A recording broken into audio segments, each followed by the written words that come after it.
Hello to you all at SJT. I'm Reverend Judy, and some of you will know me from St Alkmund's Church here in Whitchurch, where I am now, and perhaps from the infant and junior schools or the churches in Falls and Tilstock.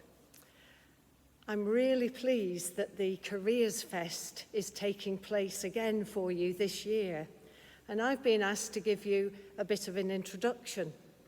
So I've come into church, which is decorated for harvest, and you might just be able to spot the harvest loaf on the altar table behind me. So at the weekend, we were thinking of so many different jobs and roles involved in getting our food to us.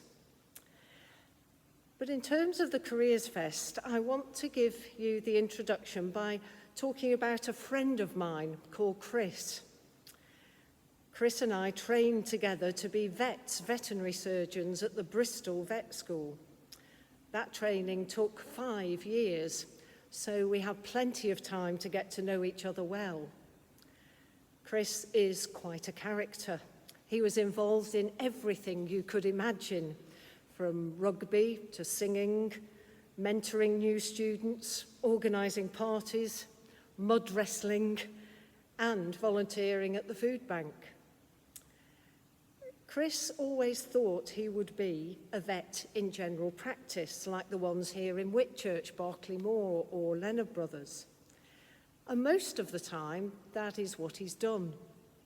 Sometimes doing farm animals, sometimes doing pets. But Chris is also someone who cares deeply about what's happening in poorer countries of the world. And so he actually spent a few years in Africa.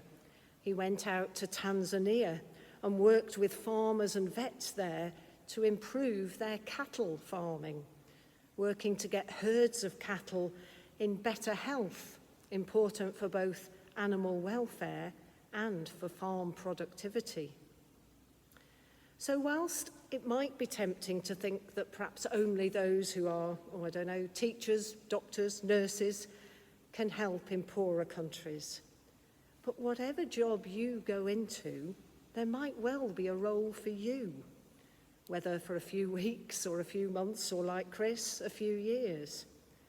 There's a need for HGV drivers, physiotherapists, builders, IT people, mechanics, accountants. The list goes on and on.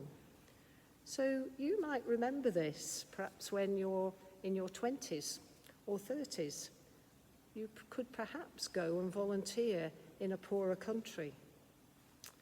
And going back to my friend Chris, well, he's actually about to retire, but not really. You see, Chris notices what goes on for people around him.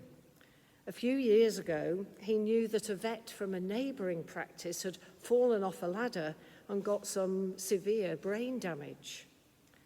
The practice where he works said, sorry, but there's no way you can come back to work. We can't keep you on.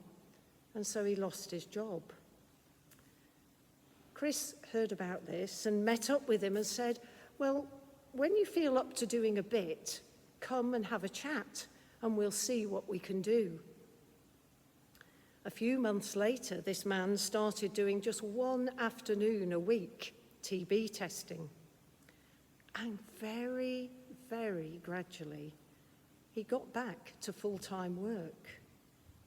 So Chris has decided in his official retirement to use not only his vet skills, but his life experience.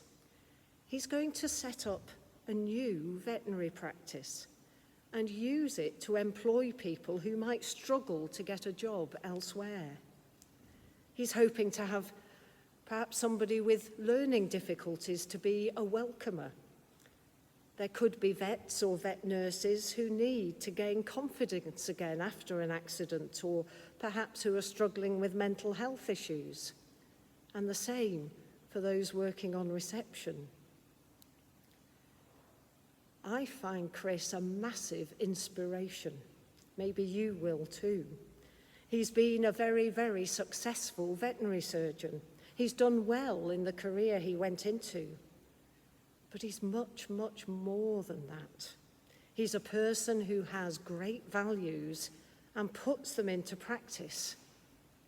Each of us can do that too, in whatever job we go into. Thanks very much for listening, and I hope the Careers Fest is really useful and inspiring.